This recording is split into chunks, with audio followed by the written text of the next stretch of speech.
Boa noite a todos. Boa noite. Todo mundo bem? Eu estava aqui pensando como é significativo a vontade do Pai ter permitido que a gente estivesse hoje aqui agora. Parece uma coisa tão banal, né? E a gente sabe que nada acontece. A gente percebe exatamente porque a maioria de nós, em quase toda a vida, vive uma situação de insegurança. A insegurança é uma questão ainda plantada dentro do nosso coração. Nós temos medo de quase tudo. E eu acho muito importante que a gente reconheça quais são os limites das nossas forças, da nossa capacidade de resolver as coisas e de viver as coisas. Faz parte do nosso autoconhecimento saber até onde a gente dá conta e o que está na nossa alçada e o que não está. E muitas vezes a gente se ilude achando que a gente precisa dar conta de uma série de coisas e não são da nossa responsabilidade. A gente acha, por exemplo, que a gente tem que fazer as pessoas felizes. Não achamos? Isso está na nossa responsabilidade? Não me consta que isso conste no Evangelho. Oi? Vou refletir sobre isso. Ótimo. O Evangelho diz que a gente tem que ajudar as pessoas, que a gente tem que amar as pessoas. Mas não me consta de fato. Se alguém souber de uma parte que diz que a gente tem que fazer o outro feliz, me conte. Eu não sei disso. Então por que a gente quer fazer isso? Está fora da nossa alçada e, já arrisco dizer, também da nossa capacidade.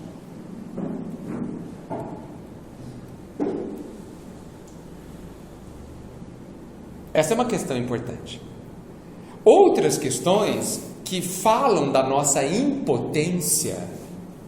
Impotência é você não ter a potência, a capacidade, a condição de fazer alguma coisa. E a gente, infelizmente, colocou na cabeça e pensa que quando a gente é impotente, quando a gente não tem a capacidade de fazer algo, a gente tem menos valor. A gente não acredita nisso? Quem será que foi que inventou essa ideia absurda? Quem disse que só porque eu não sei fazer alguma coisa, só porque eu não sou capaz, hoje, note bem, porque eu posso ser capaz amanhã, eu tenho menos valor? Quem disse? Nós mesmos. A gente mesmo disse. A gente inventou essa ilusão e acredita nela e sofre por ela.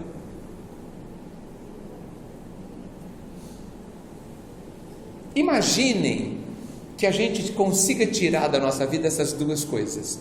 Como nossa vida seria melhor? Imaginem.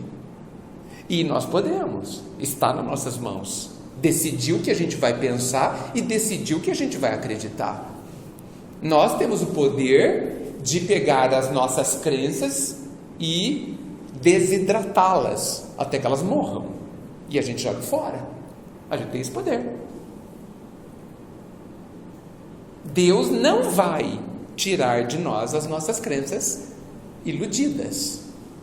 Isso é tarefa nossa. Essa é uma coisa da nossa alçada. Às vezes eu penso que Deus nunca mexe dentro de nós. Tipo assim, vai lá e tira um negócio e coloca outro. Acho que Ele não faz isso. Está o respeito e o amor que Ele tem por nós. Claro que Ele bagunça a nossa vida, joga tudo para cima, espera a gente cair, muda tudo de lugar. Isso Ele faz. Não é? Para quê? Para a gente pensar no assunto, para a gente tomar uma decisão, para a gente refletir sobre as coisas. e aí se auto-alterar, e aí se auto-transformar. Isso ele faz. Mas essa parte do lado de dentro parece que ele não se intromete. Por quê?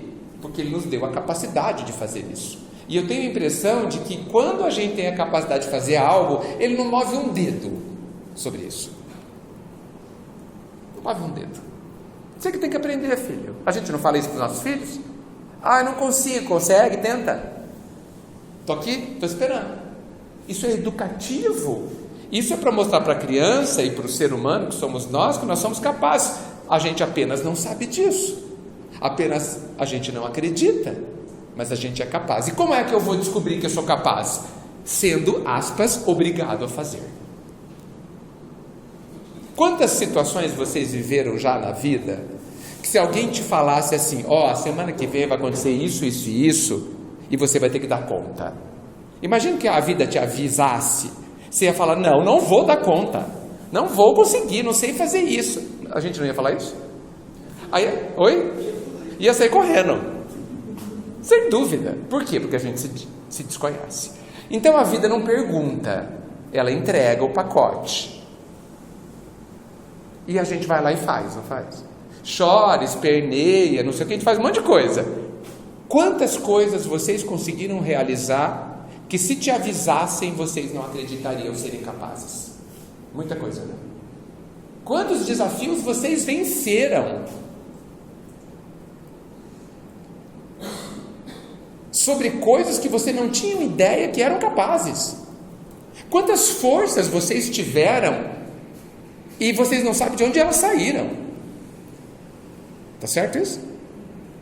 O que isso significa? Que a gente se desconhece, o que a gente já sabe. Agora, significa outra coisa também. Significa que se eu tinha aquelas forças e não sabia, eu tenho outras e ainda não sei.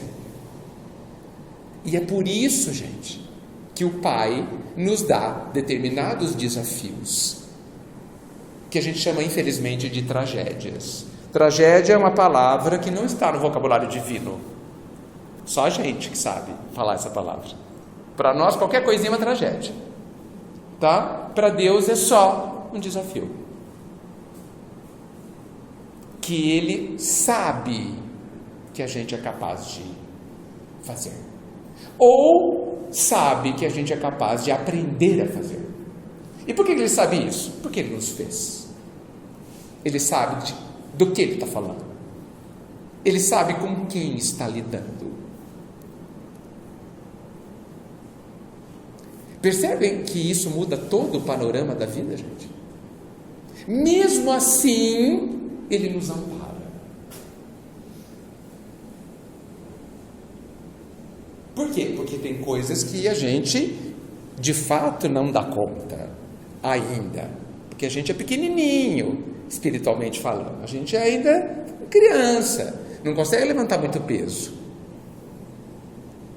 Mas Ele vai dando aos poucos as dificuldades, vai aumentando os pesos, para quê? Para que a gente fique forte. Porque se vai levantar 1 quilo hoje, 2 quilos amanhã, 3 quilos, daqui a pouco você está levantando 100.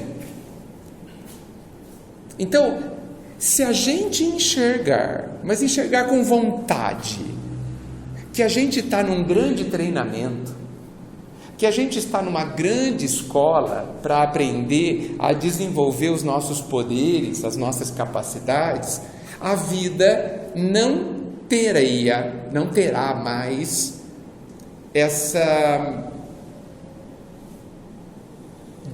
visão, nós não teremos da vida essa visão tão dolorosa, tão pesada. Porque a gente ainda fala que a vida é pesada. A gente ainda fala. E a vida é trabalhosa. Isso é inegável. A vida de viver dá muito trabalho. Tá certo? Mas é muito diferente você olhar para a vida e dizer e entender que ela é trabalhosa do que você dizer que ela é dolorosa. Dolorosa já é por sua conta. Trabalhosa, sem dúvida, porque ela exige suor. A gente precisa arregaçar as mangas e ir para cima. Mas dolorosa é por nossa conta. já fala de uma resistência, de uma revolta, fala de um não entendimento do que a vida está fazendo, afinal de contas. Mesmo assim, é o amparo. Só que a gente costuma não acreditar nele. Não costuma? Quantas vezes, talvez vocês já viveram situações que vocês tinham certeza que estavam desamparadas? Estou sozinho. Oi? Estou abandonado.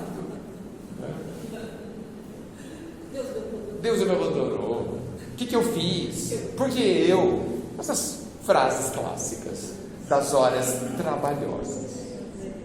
Oi? Será que eu mereço? Eu mereço. Eu aprontei muito. Né? Tudo isso fala que a gente não compreende o que é o amparo. Não é somente como, mas o que é o amparo. E eu vou ler um trecho, uma frase, do livro Nosso Lar, famoso livro Nosso Lar, que infelizmente as pessoas, muitos de nós, acham que o nosso lar é sobre uma cidade no plano espiritual. Não. Ele cita uma cidade no plano espiritual. Mas se a gente observar um trecho do prefácio do Emmanuel, ele fala que a grande mensagem do nosso lar, a grande descoberta de André Luiz, que é o personagem principal, é que ele se encontrou com a própria consciência. Essa é a grande mensagem do livro. E tem pérolas ali de lições, de ensinamentos que dá para a gente refletir a vida inteira. Se toda a obra de André Luiz fosse Nosso Lar, já seria fantástico. Claro que a obra inteira é alguma coisa imprescindível, né? Então, tem uma hora que André Luiz acabou de ser internado no hospital, lá dessa cidade, e ele é cuidado e tudo mais, mas ele recebe a primeira visita do Clarencio, que é um dos diretores lá do Nosso Lar. E Clarencio pergunta para ele: tudo bem, André? E ele começa, como nós, tão humanos, a desfiar o rosário de reclamações. Eu tenho sofrido muito, né? Nossa, saudades da família. Nossa, passei naquele lugar que ele nem sabia que chamava umbral, né? Aquele lugar terrível. Nossa, reclamou. E Clarencio, ouvindo atentamente, pacientemente. Mas Clarencio não fez nenhum comentário. Ficou quieto. Quando ele terminou de falar, ele disse assim: olha só, dor para nós significa possibilidade de enriquecer a alma. Ponto.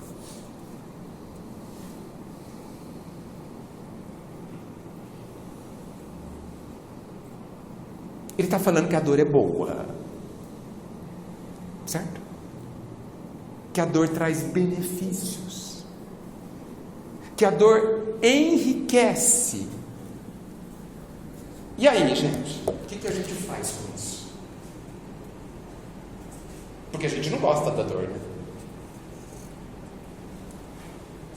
A gente não acha que a dor é boa, né? A gente faz de tudo para que ela não aconteça, certo? E aí?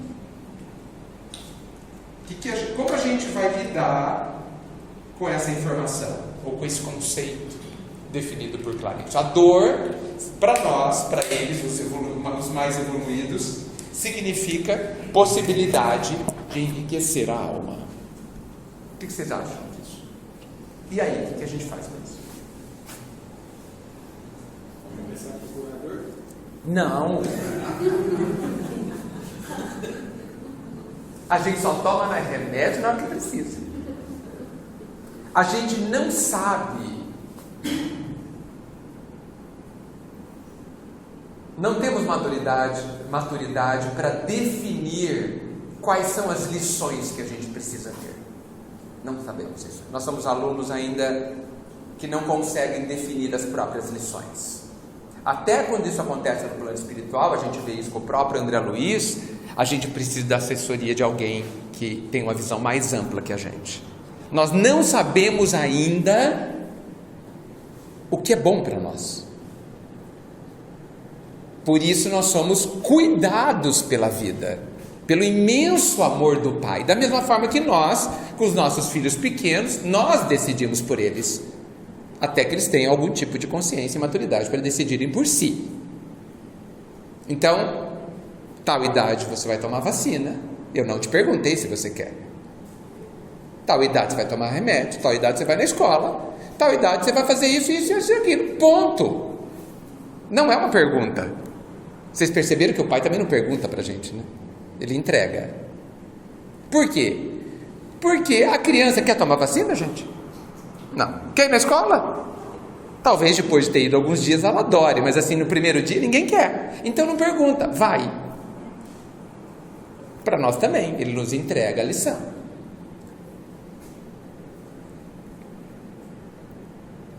A pergunta que eu faço é: será que os desafios que a vida nos dá não é o amparo? Olha a mudança de perspectiva. A gente pensa que o amparo do Pai é Ele nos tirar o desafio, certo? Não, eu tenho muita fé que vai dar certo. O que você está dizendo de verdade? Eu tenho fé que Deus vai pegar isso e jogar fora, tirar de mim, resolver o meu problema. É isso que ele está falando? É assim. É assim. De manhã a gente ora assim: Deus, que eu tenha um dia ótimo. A gente não ora, não sei. O que a gente está falando para Deus? Deus, que eu não tenha nenhum problema para resolver. Tá certo? Sabe o que Deus responde? Pode deixar, filho, você vai ter um dia ótimo, do meu jeito, não do seu. Tá certo? Porque na verdade a gente aprende com a dificuldade, não é só com coisas boas. Na verdade, diz para mim o que a gente aprende com as coisas boas? Nada. A gente acha que Não, a gente só se diverte com as coisas boas. A gente só fica bem, fica confortável com as coisas boas. Porque as coisas boas não dão trabalho. Tá certo? Comer o bolo depois de pronto não dá trabalho nenhum. Vai fazer. Nós ainda não valorizamos as coisas boas. Não, e nem as coisas chamadas ruins, que não são. Não há coisas ruins na nossa vida. Essa é uma frase que eu digo, geralmente eu apanho depois.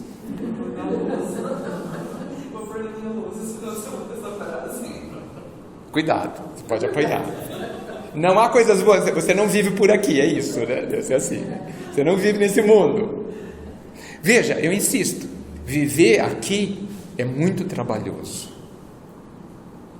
Exige muito de nós, sem dúvida. Por isso, certamente, também por isso, certamente, que Jesus disse que comigo, com Ele, o fardo é leve. Porque sem Ele, viver nesse mundo bem é quase impossível. Quase impossível. Bem, não, você atravessa, você sai em frangalhos, né? Você sai daqui destruído, mas com Ele, não, com Ele é diferente. Mas pai consciente nenhum retira do filho a oportunidade de tomar uma vacina que o salvará, ou um remédio que dói de tomar que o salvará, ou de ir na escola. Pai nenhum sensato, pelo menos. Ah, mas ele vai chorando. Vai, não tem problema nenhum, certo? Vai para a escola chorando, não tem problema nenhum. Pode ficar até com febre. Tem alguns que eles ficam com febre no primeiro dia, né? Não tem problema. Depois passa. O pai fala para a gente: isso passa, filho, fica tranquilo. A dor... Então, eu só quero separar uma coisinha. A dor é a possibilidade de realização, foi isso que ele disse?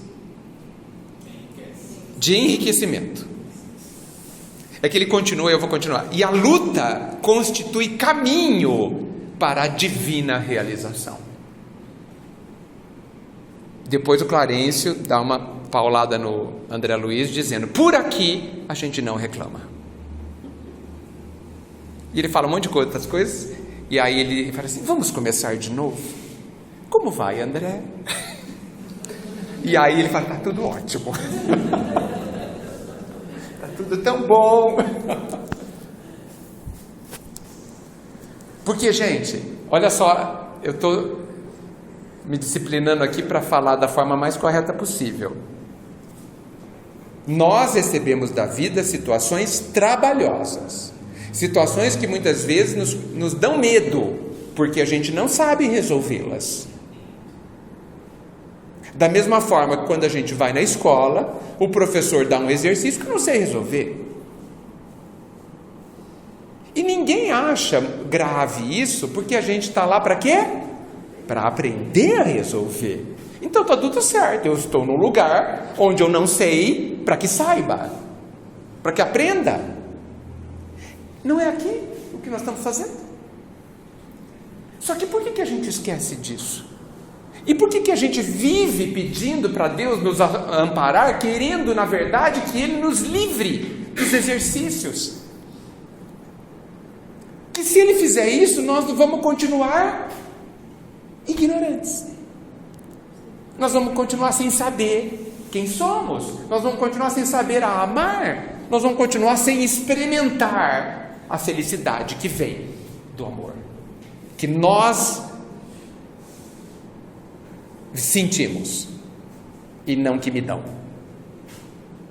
Porque a felicidade, segundo o Evangelho, me corrijam, não está no amor que se recebe, mas no amor que se dá.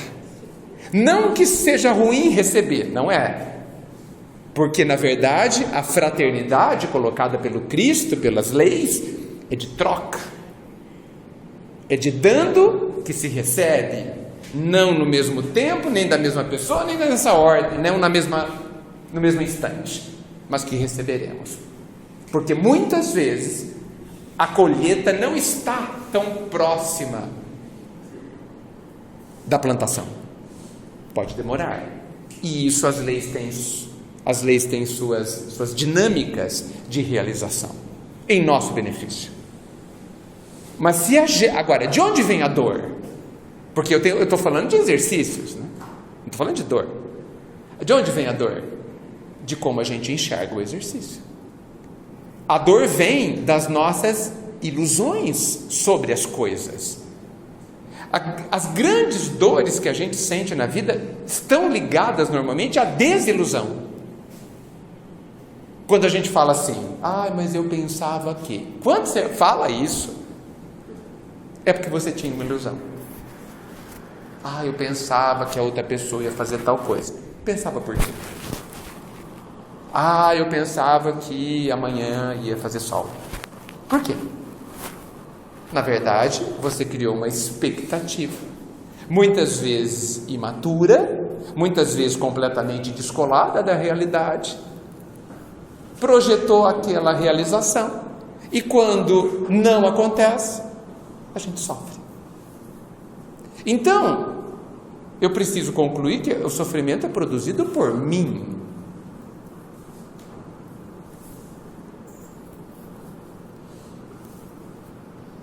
Aonde está o amparo? É a pergunta da noite. O amparo está em cada instante. Não existe desamparo.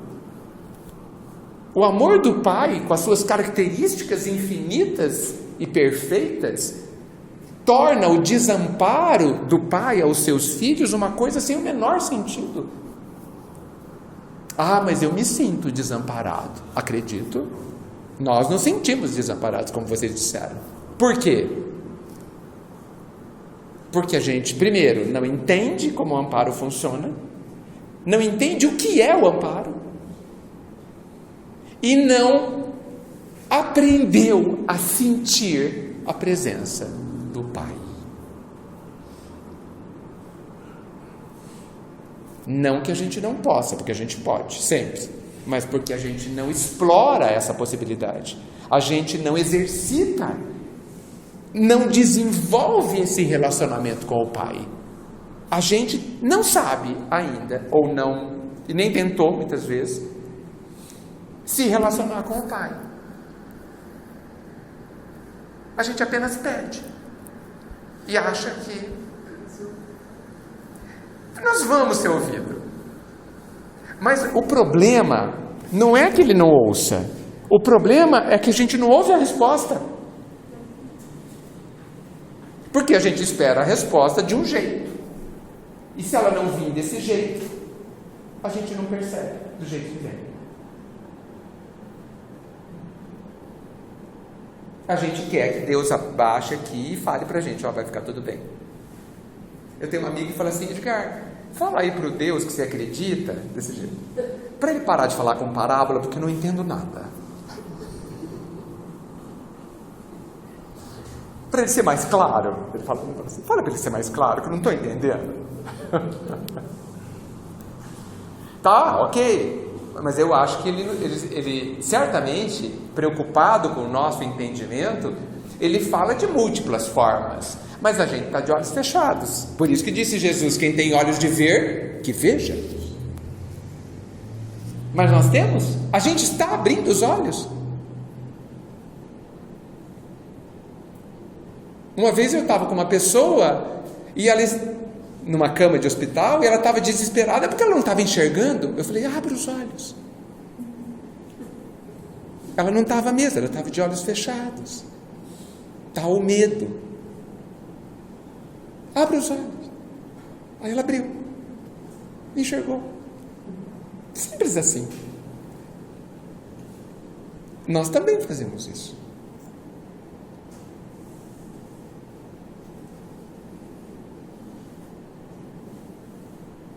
Então, e veja, insisto, nós já temos condição de compreender tudo isso. Resta saber se nós estamos dispostos a parar de pensar do jeito antigo, que só nos causa dor, e dor verdadeira, porque a gente chora, e chora doído, para começarmos a pensar de uma forma leve, onde a gente sinta o amparo, onde a gente perceba que o que está acontecendo é para o meu benefício. Tem uma outra história de André Luiz, muito interessante, que André Luiz já estava nos seus livros mais para frente, não vou saber qual, ele estava com um instrutor junto dele, e eles estavam perto de uma pessoa que tinha desencarnado há umas 2 semanas. E essa pessoa estava sentindo muito o lamento, o sofrimento dos encarnados, da família, que estava inconsolada.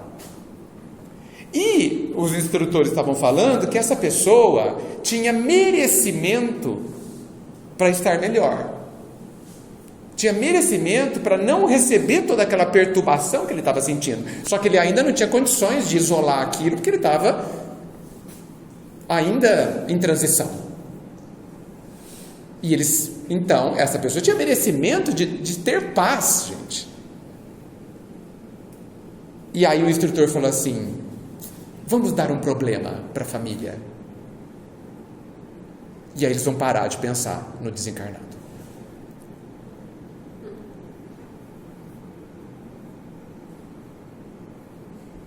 Isso é amparo, gente.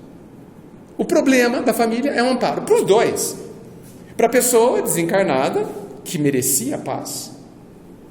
E para os encarnados, para pararem de sofrer a saudade, não é saudade, né? O desespero, a inconformação, a revolta do desencarne. Oi? Desconhecimento. Sim, sim. Então, nós temos na literatura espírita, fora no Cristo, fora no Evangelho, fora em Kardec, indícios não, clareza que está nos dizendo que nós já temos condições e capacidade para ver a vida de uma outra forma. Porque o que está nos fazendo sofrer? A forma como a gente enxerga as coisas. Não é a realidade que nos faz sofrer. Não é. É a nossa insistência em de não viver os exercícios. Nós queremos, no final das contas, sombra e água fresca. Fala se isso não é verdade. Se você pudesse pedir alguma coisa, se a gente pudesse pedir uma coisa, eu me incluo, claro, a gente quer uma vida sem problemas. Não é por aqui. Está no planeta errado. Nós não viemos aqui para descansar. Se a gente não colocar isso na cabeça, nós vamos sofrer. Por que a gente vai sofrer? Porque tudo que acontece, você acha que é ruim. Entendem a profunda mudança, gente? Veja, e tem mais. O amparo é tão amplo, tão profundo, tão delicado, tão requintado, que o Pai nos dá a dificuldade, nos dá o problema, nos dá o exercício, e isso já é o amparo a nós, e Ele nos ajuda a fazer o exercício. A gente não está sozinho no meio do exercício, está o professor junto, dando toque. Olha, é melhor você fazer essa conta aqui, aqui você dividiu errado, aqui é melhor você, tenta mais um pouco aqui, faz, volta e faz de novo. Nós não estamos sozinhos, não existe essa possibilidade. Mas eu me sinto. Abre os olhos.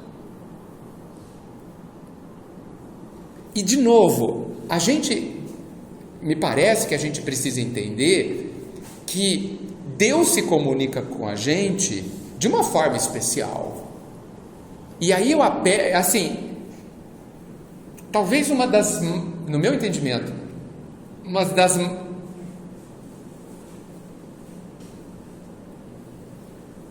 uma forma de pensar como a gente pode se relacionar com Deus, no meu entendimento, foi dado por Madre Teresa de Calcutá.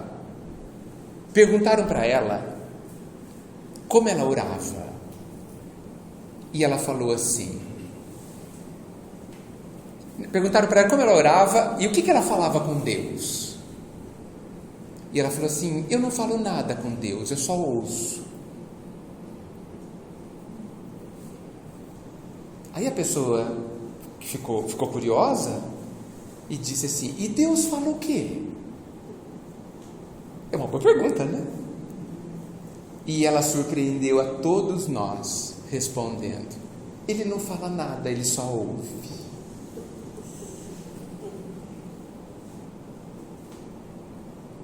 Ou seja, é no silêncio que Ele fala. E é no silêncio que eu devo falar com Ele. Existe um mistério aí, né? Existe mistério no sentido de alguma coisa ser descoberta aí. Essa historinha que é verdadeira, eu não sei se eu entendo direito. Vocês entendem? Se vocês entenderem, me contem. Eu não sei se eu entendo direito, mas tem alguma coisa que me parece ser profundamente verdadeiro. Porque, não sei se já perceberam, Deus não é um ser de muitas palavras, né? Né? Assim, de ação. Oi? De muita ação. Sempre. Mas Ele fala conosco de muitas formas.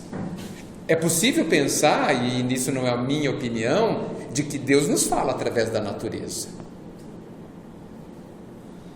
As leis divinas estão na natureza. Jesus veio para dizer o que já foi dito pela natureza, pelas árvores, pela natureza como um todo.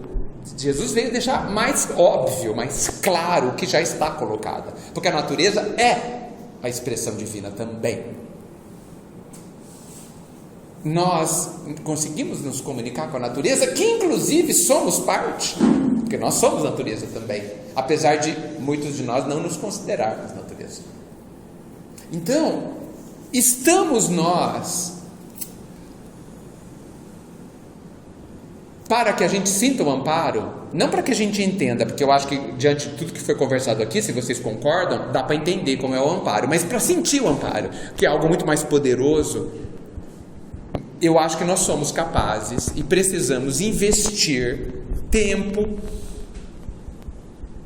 e reflexão para estabelecer uma comunicação com o nosso Pai.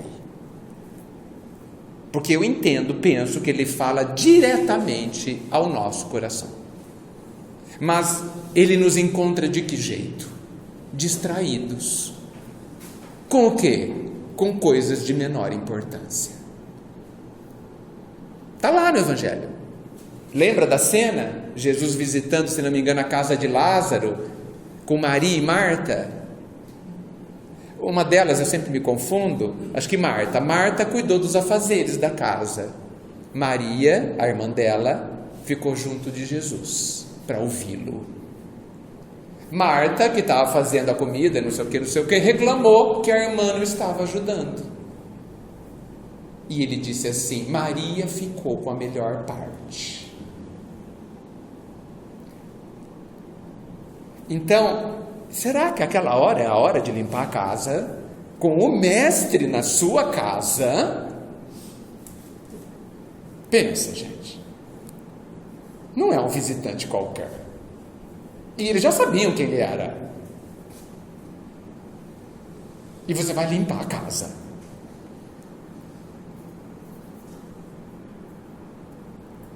É uma questão de prioridade. E Marta estabeleceu que para ela a prioridade não era Jesus. Claro que nós não estamos falando dele como importância, porque ele não era vaidoso, não queria que ninguém ficasse aos seus pés. Mas isso, de novo, como sempre, uma lição para nós. Quais são as nossas prioridades? E é muito interessante que nós espíritas, que a própria doutrina combate não, né? Que ela não combate nada. Nos alerta tão poderosamente sobre os efeitos dolorosos do materialismo. Se a gente lê o começo da obra, como Kardec falou sobre os malefícios do materialismo, nós continuamos materialistas. Por quê? Porque a gente continua dando mais importância às coisas da matéria. Materialista não é aquele que não acredita na espiritualidade. É aquele que investe no materialismo. E nós fazemos isso. Basta ver o quanto nós nos preocupamos com as coisas da vida encarnada, que acabará. O quanto? O quanto nós nos preocupamos. E veja, mesmo quando a gente se preocupa com a educação dos nossos filhos, o quanto a gente se preocupa com a educação do ser, que é o nosso filho, ao invés de se preocupar muito mais, que é o que a gente faz, com a educação do cidadão. E eu não estou falando contra, eu estou falando só de quantidade.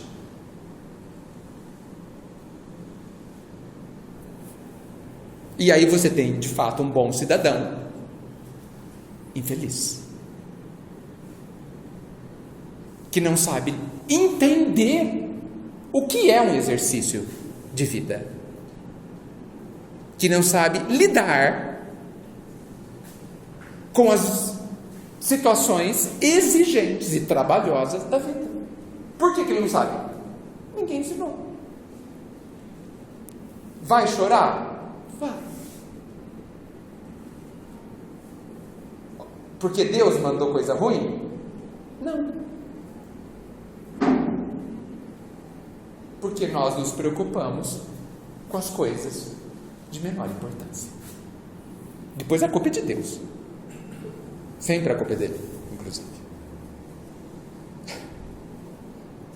Que bom que ele não se importa com a nossa opinião. Da mesma forma que nós não nos importamos muito com a opinião da criança de 3, 4 anos. Certo? Preocupamos com o bem-estar dele, não com a opinião. O pai se preocupa com o nosso bem-estar, não com a nossa opinião. E aí, gente, falei que vocês queriam falar, mas eu não paro de falar, né? Desse jeito não tem espaço, né? O que vocês acham dessa história toda? Lembre-se que, muito possivelmente, eu posso estar errado. Pelo menos em alguma coisa.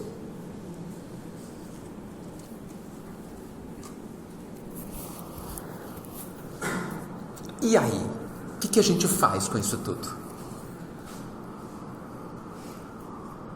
Porque veja, no fundo, o que nós falamos hoje, nós descobrimos a chave de sofrer menos. Nós já descobrimos. Como que eu sofro menos? Compreendendo o que está acontecendo. Não tem punição. Ouviram falar de punição nas conversas hoje? Não tem punição. Deus não está se punindo por coisa alguma. Por que eu? Porque você precisa. Por que isso acontece comigo? Porque eu preciso. Eu não gosto de dizer porque eu mereço. Eu mereço também. Mas não que eu esteja merecendo o castigo, porque não é castigo. Eu mereço o benefício que essa situação me traz. Mas como a palavra merecimento tem uma conotação negativa, porque, eu mereço, a gente está falando, eu mereço porque eu fiz coisa errada. Então eu não gosto de usar essa palavra. Então eu prefiro falar que eu preciso. Eu preciso. Resumindo, aceita que dói menos. Sim. Mas não aceita porque você é obrigado. Porque isso não é aceitação. Sabe? Não engole forçado. Não é engolir uma coisa com o revólver na cabeça. E eu vou falar uma coisa bastante trabalhosa. Aceite de tal forma que você escolheria aquela situação. Olha só que trabalhoso isso.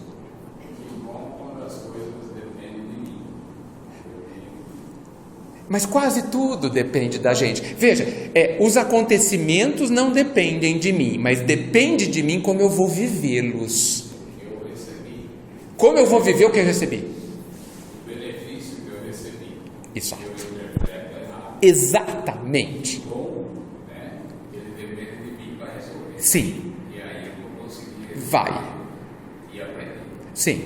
Quando a gente parar de se revoltar, porque nós somos muito espertos no final das contas, né?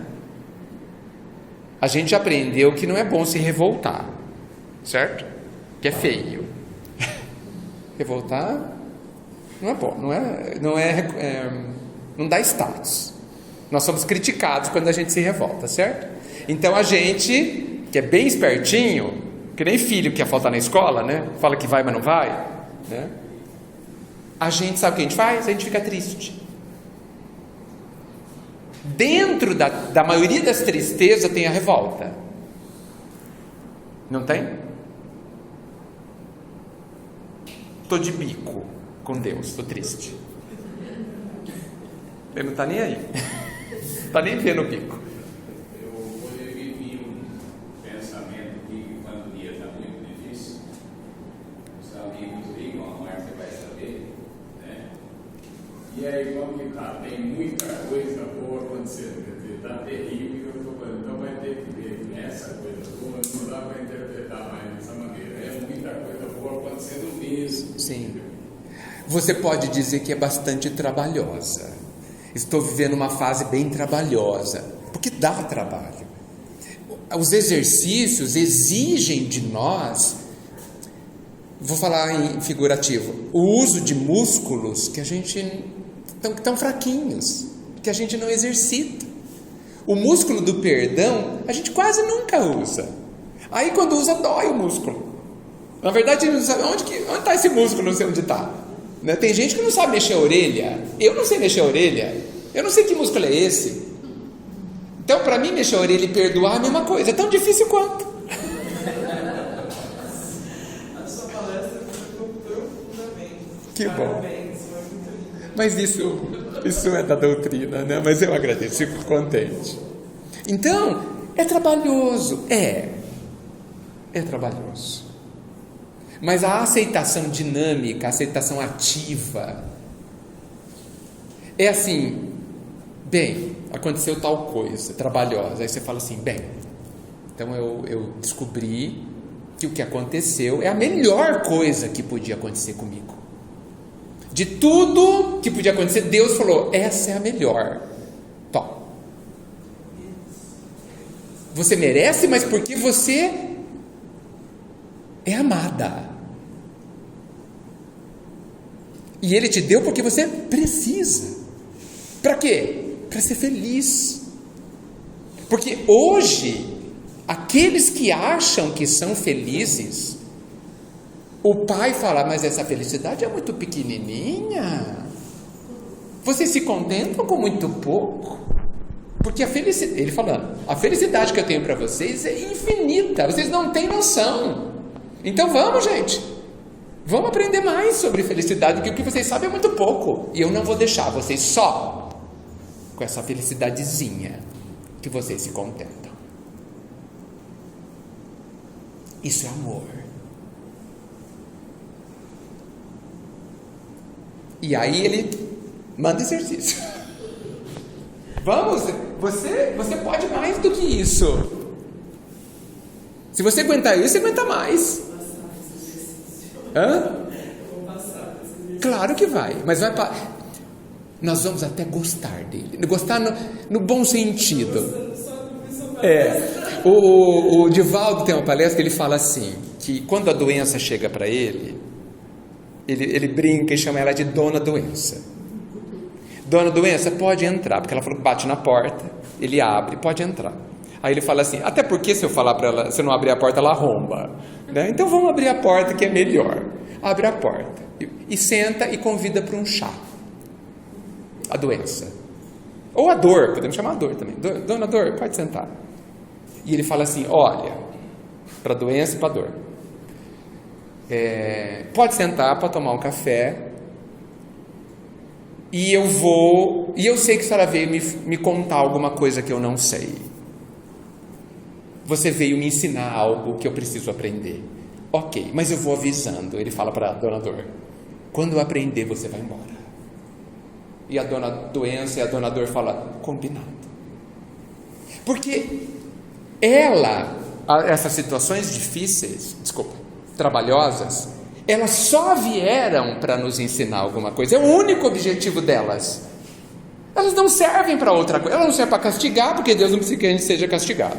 Ela não serve para pagar conta, porque o pai é muito rico, ele não precisa de mais nada. Tá certo? Então, para quê? Para nos ensinar a ser mais feliz. Quando a gente aprender aquele tanto, acabou o exercício, gente. Vai.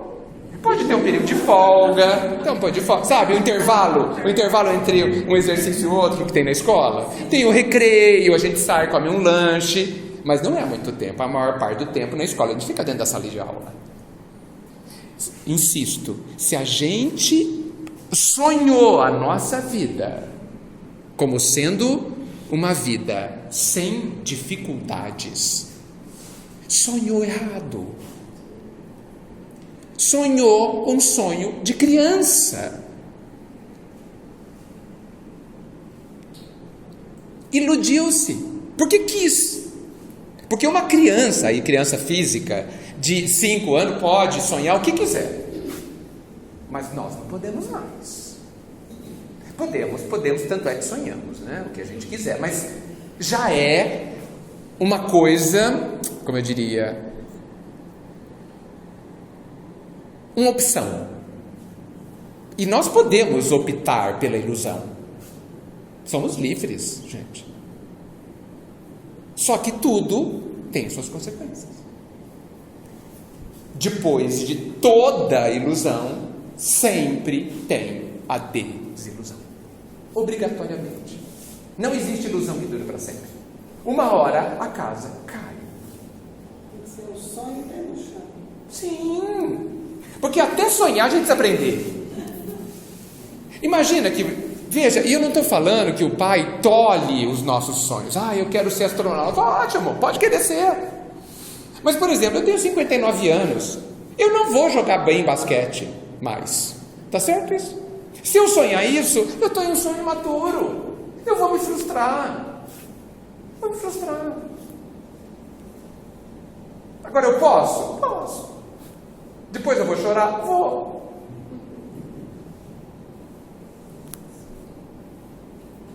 E com esse choro, quem sabe eu aprendo a fazer sonhos melhores.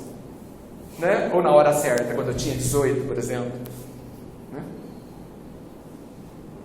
Ai, mas antigamente, a gente que está envelhecendo, todo mundo está, a gente fica sonhando com as coisas que a gente não faz mais. Ai, antigamente eu ia até o centro da cidade a pé e voltava, não me cansava. Agora eu morro de cansado.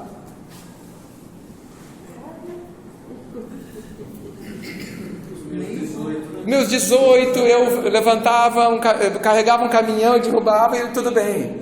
Nem ficava cansado. Não é? Então, que saudade. A gente escolhe como a gente vê as coisas. Por exemplo, ao invés de lembrar que você fez tudo isso e viveu tudo isso, teve alegria por fazer tudo isso, você escolhe pensar que não faz mais. Escolhas. Ninguém te tira o que você fez. Ninguém mexe no passado. O passado, nem Deus mexe no passado. Mas você prefere deixar de ver o que você tem hoje. Deixar. Escolha. É pedir para sofrer. Pedir. Porque essa é uma forma de pensar que não causa bem-estar. É você ver tudo que você não tem. E não ver tudo que você tem. E nós sempre temos muito. Mas não dou valor. Escolhas. Escolhas, gente. Está nas nossas mãos. Como eu vou enxergar as coisas? Dizem por aí que a velhice é terrível. A gente tem que verificar se é mesmo, ou a pessoa que falou isso escolheu só ver o que não tem. Escolhas. Pode ser que a velhice seja trabalhosa.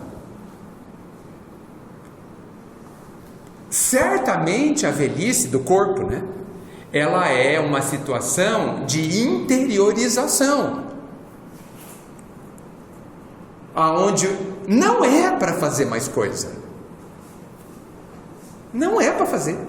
Se fosse para fazer, na natureza, nós teríamos força física, disposição. Não, nós não temos disposição.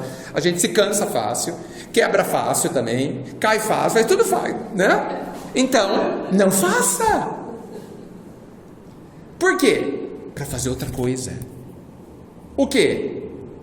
Pensa. Pensar dá trabalho, gente. Pensar é útil também. Pensar é um trabalho. Revisa, aprende com o passado, ressignifica. Tem uma encrenca lá quando eu tinha 20 anos, está lá ainda esperando você.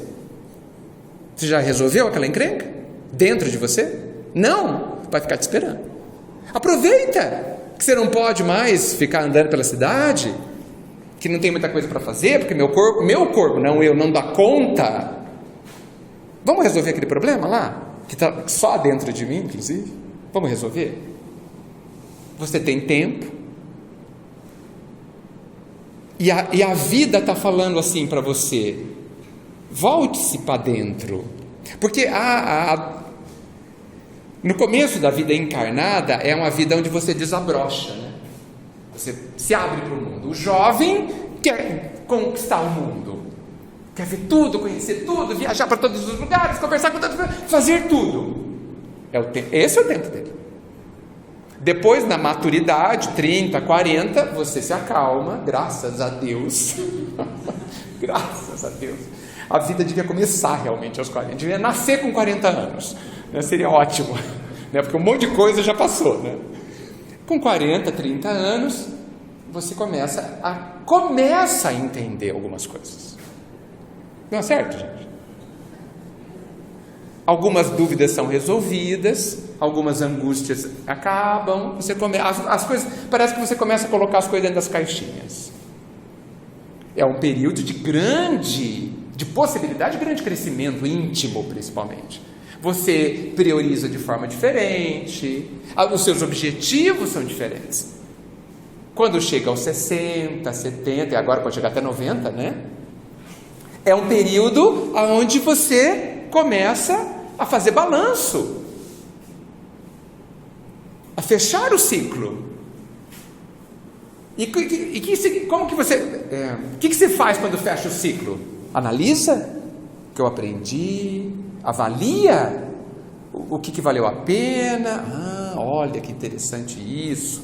Se eu fosse ali, eu faria diferente. Na próxima vida, já sei que, né?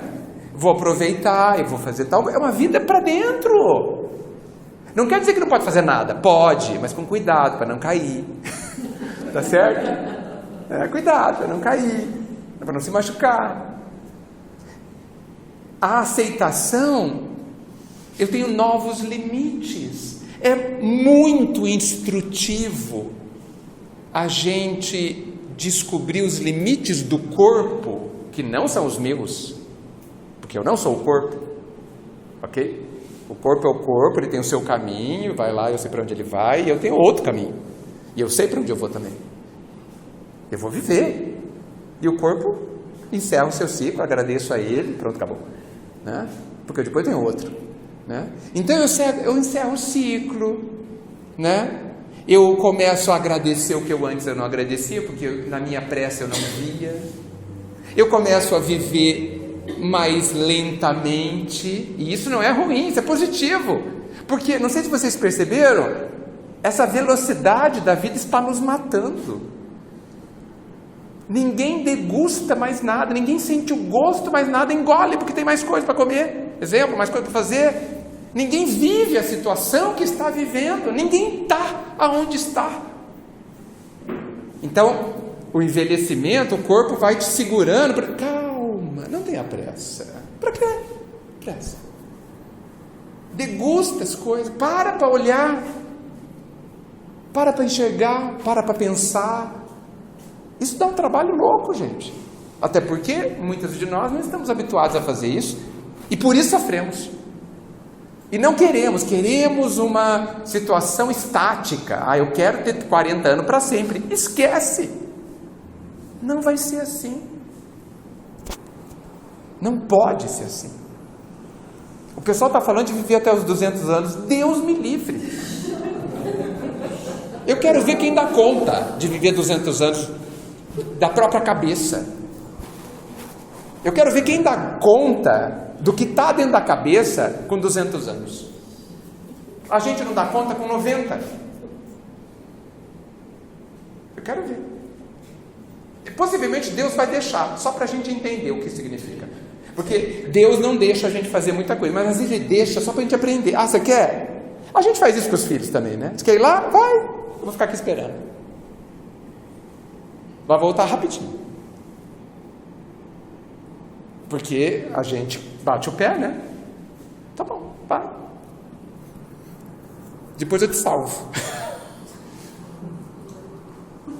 Como a gente não morre mesmo, então não tem problema nenhum. Não é bom pensar assim, gente? Não é mais simples? Menos doloroso? O amparo é permanente.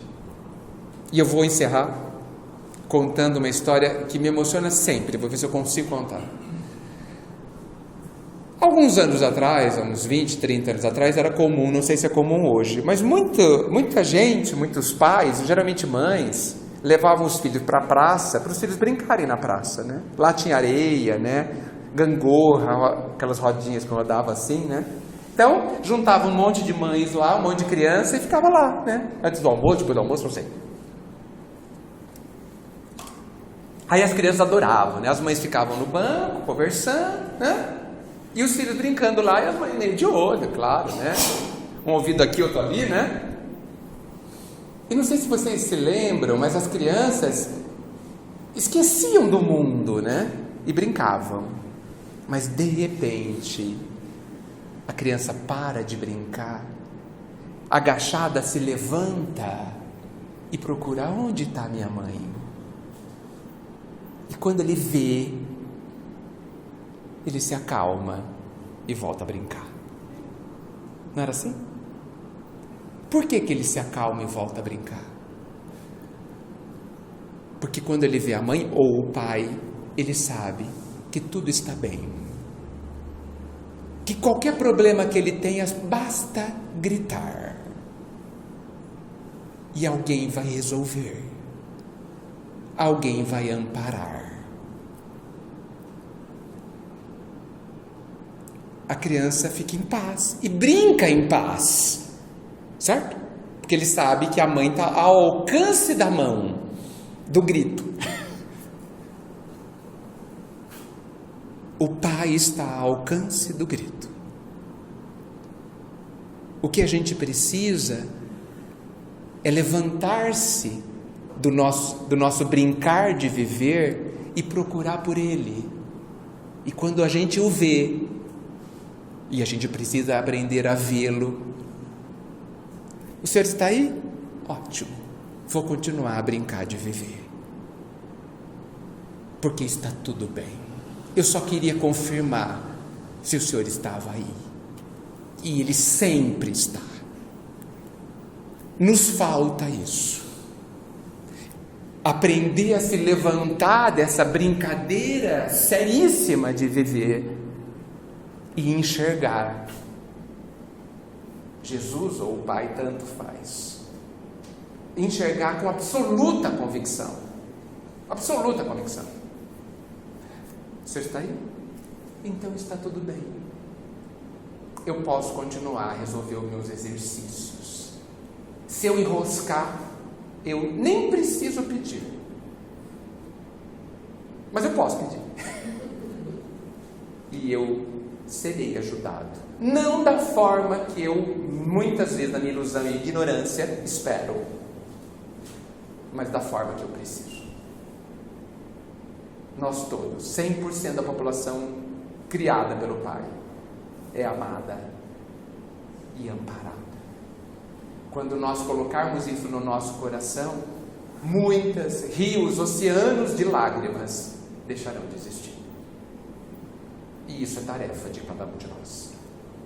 Gente, muito obrigado. Que o Senhor nos abençoe. Que assim seja. Obrigado.